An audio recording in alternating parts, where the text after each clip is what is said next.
Assalamualaikum warahmatullahi wabarakatuh dan selamat sejahtera. Apa khabar semua hari ini? Cikgu harap semua dalam keadaan sihat ya. Okey, bersama saya hari ini Cikgu Farina di Brainy.my. Kita akan belajar matematik tingkatan 5 bab 1 iaitu topik ubahan. Jom ikut cikgu.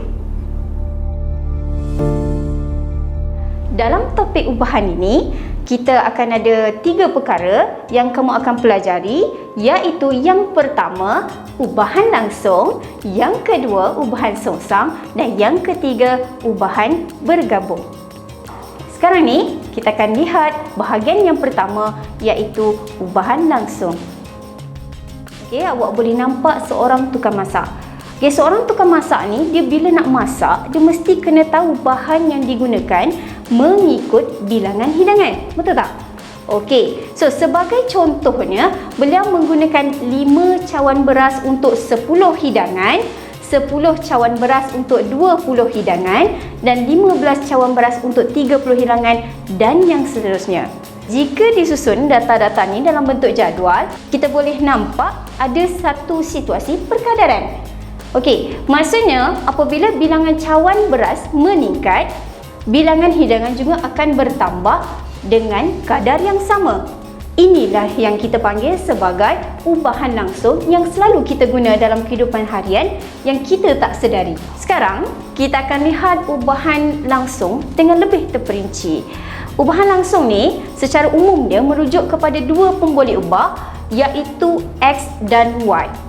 Dan apabila X bertambah, Y juga akan bertambah dengan kadar yang sama. Sebagai contoh, 2 jadual berikut. Okey, berdasarkan jadual yang pertama ni, okey, kita boleh nampak nilai Y bertambah daripada 14, 18, 20 dan 30.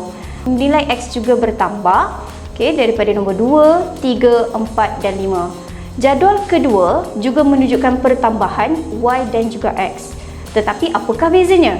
So, kita akan laksanakan operasi pembahagian untuk dua-dua jadual ni. So, di sini kita akan buat operasi Y bahagi X. 14 bahagi 2 kita akan dapat 7. 18 bahagi 3 kita akan dapat 6. 20 bahagi 4 kita akan dapat 5. 30 bahagi 5 kita akan dapat 6. So, awak boleh lihat di sini, okay, dia punya nisbah dia, hasil bahagi dia tidak sama. Okey, cuba kita tengok jadual yang kedua. Kita akan buat operasi bahagi yang sama. Okey, kita akan tengok 8 bahagi 2, kita akan dapat 4. 12 bahagi 3, kita akan dapat 4. 16 bahagi 4, kita akan dapat 4.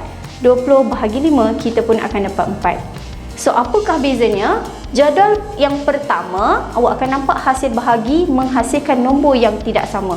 Oleh itu, jadual pertama menunjukkan Y tidak berubah secara langsung dengan X. Manakala untuk jadual yang kedua, apabila Y dibahagikan dengan X, akan mendapat nombor yang sama. Maka untuk jadual yang kedua, boleh dikatakan Y berubah secara langsung dengan X. So, sekarang ni, kita hanya akan fokus kepada jadual yang kedua ini untuk menerangkan lebih lanjut mengenai ubahan langsung. Berdasarkan jadual yang kedua, kita tahu Y berubah secara langsung. So, sekarang ni kita akan tulis dalam bentuk simbol dan juga persamaan.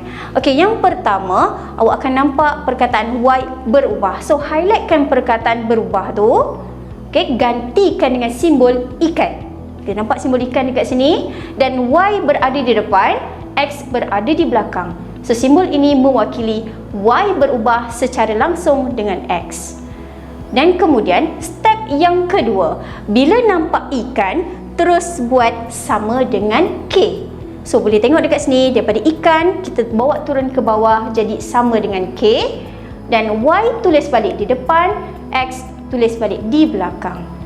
Okey, berdasarkan jadual yang kedua tadi, kita buat operasi bahagi Y bahagi X sama dengan 4. So, boleh tengok di sini, Y bahagi X sama dengan 4. Okey, jadikan, apabila kita jadikan Y sebagai tajuk, so kita akan dapat Y bersamaan dengan 4X. So, bila kita buat perbandingan antara Y sama dengan KX dan juga Y sama dengan 4X, di sini kita boleh buat banding beza yang mana kita boleh tahu nilai K sama dengan 4.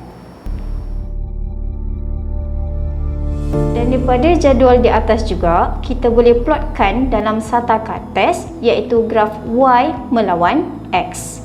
So sekarang ni kita akan plotkan apabila X2, Y8, X3, Y12, X4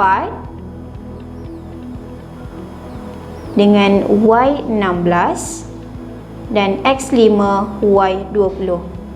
Kemudian kita akan sambungkan garisan-garisan ini bermula daripada asalan. So kita akan nampak satu garis lurus yang melalui asalan.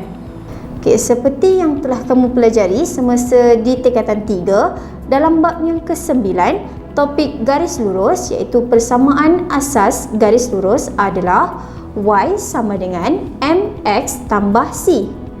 Yang mana awak tahu M adalah nilai keturunan dan C adalah nilai pintasan Y.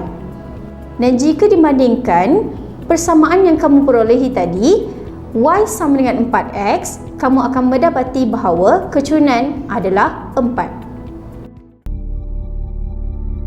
Sebelum kita mula melihat kepada contoh-contoh soalan berbentuk berformatkan SPM, mari kita kenali dahulu cara penulisan hubungan dalam bentuk simbol dan juga persamaan.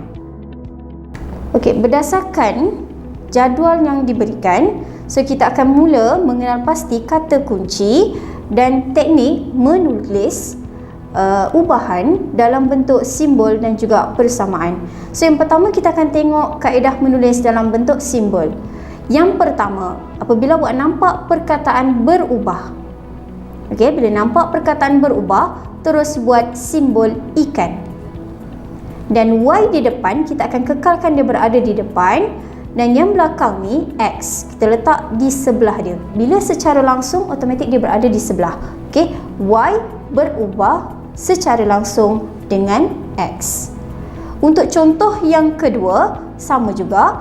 Bila nampak perkataan berubah, terus buat ikan, simbol ikan, Y letak di depan dan yang belakang ni kita boleh nampak dia secara langsung, berubah secara langsung dengan kuasa 3X. Kuasa 3X membawa maksud X kuasa 3. So dalam bentuk simbol, kita boleh keluarkan Y ikan X kuasa 3.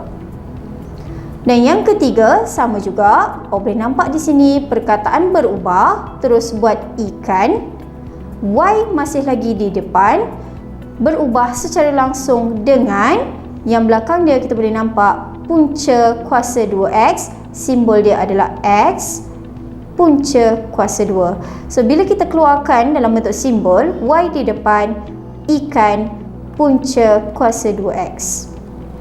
Seterusnya, apabila kita nampak simbol ikan di sini, macam yang cikgu bagi tahu tadi, bila nampak simbol ikan, automatik tukarkan kepada sama dengan K. Ikan ditukar menjadi sama dengan K. So untuk persamaan yang pertama, kita akan dapat Y bersamaan dengan KX. Untuk persamaan yang kedua, ikan tukar kepada sama dengan K. So kita akan dapat persamaan yang kedua, Y bersamaan dengan K, X kuasa 3. Dan begitu juga untuk persamaan yang ketiga, bila ada ikan terus tukar kepada sama dengan K, so kita akan dapat Y bersamaan dengan K punca kuasa 2 X. Selesai. 3 teknik yang akan digunakan untuk menyelesaikan soalan ubahan. Okey, yang pertama, teknik yang pertama iaitu bila nampak perkataan berubah terus tukar kepada bentuk ikan. Yang kedua, bila nampak ikan terus tukar kepada sama dengan K. Dan yang ketiga, mencari nilai K dengan menggunakan kaedah operasi bahagi ataupun darab. So kita tengok pada soalan yang pertama, diberi P bersamaan dengan 32 apabila Q sama dengan 4. Dan soalannya adalah ungkapkan P dalam sebutan Q jika A P berubah secara langsung dengan Q kuasa 3. So di sini macam cikgu kata tadi, bila kita nampak perkataan berubah, terus buat ikan. Dan P berada di depan dan Q kuasa 3 berada di belakang. Dan bila kita nampak ikan, ikan ni mesti ditukar kepada sama dengan K jika nak tulis dalam bentuk persamaan. Yang lain salin balik macam biasa, P di depan, Q kuasa 3 di belakang. Kenapa dia bagi P sama dengan 32 dan Q bersamaan dengan 4? Sebab dia suruh kita pakai. So kita akan masukkan nilai di sini. So kita akan masukkan nilai P bersamaan dengan 32 dan K, bila penggantian nilai mesti kena ada kurungan 4 kuasa 3. Bila nombor sebelah huruf, automatik ianya adalah operasi darab. Seterusnya, kita dah selesai langkah yang pertama, langkah yang kedua dan seterusnya kita akan pergi langkah yang ketiga, iaitu mencari nilai K.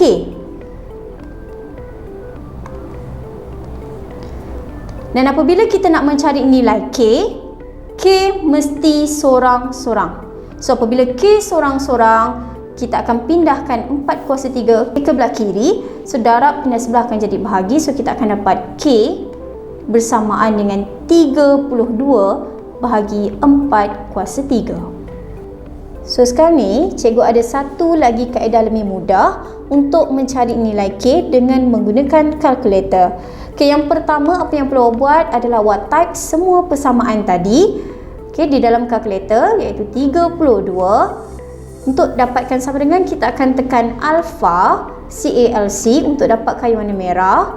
Kemudian huruf K kita akan gantikan dengan huruf X darab dengan 4 kuasa 3.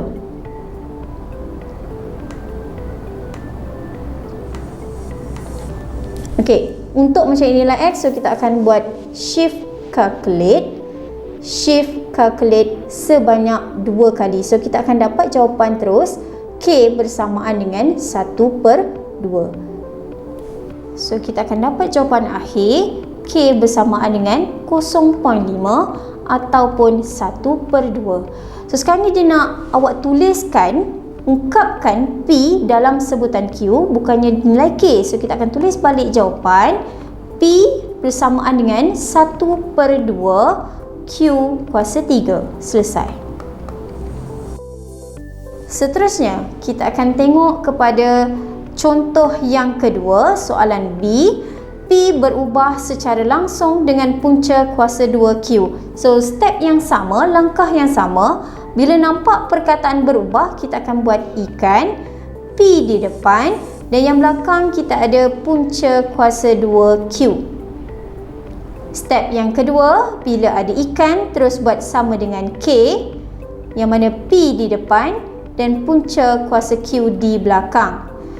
Dan kita akan masukkan nilai P32 bersamaan dengan K, yang mana darabkan dengan punca kuasa 24. Dan kita tahu bila punca kuasa 24, dia akan dapat 2. Nak cari K sorang-sorang, 2 akan pindah ke belah kiri jadi operasi bahagi. So kita akan dapat K bersamaan dengan 32 bahagi 2. Kita akan dapat jawapan K bersamaan dengan 16. Okay, sekarang kita akan tengok lagi sekali kaedah menggunakan kalkulator untuk mencari nilai K. So kita ada yang depan 32 bersamaan X darab punca kuasa 4. So sama juga, kita type dulu kita punya persamaan and then kita akan tekan shift calculate sebanyak 2 kali. So kita akan terus dapat jawapan K bersamaan dengan 16. Selesai. Okey murid-murid, itu sahaja penjelasan cikgu untuk video kali ini. Pesan nak ikhlas daripada cikgu, jangan lupa buat latihan. Ingatlah, apa yang anda lakukan pada setiap hari menentukan sama ada anda berjaya atau tidak mencapai matlamat anda. Saya, Cikgu Farina di Brainiac.my. Moga kita berjumpa lagi pada video akan datang. Bye-bye!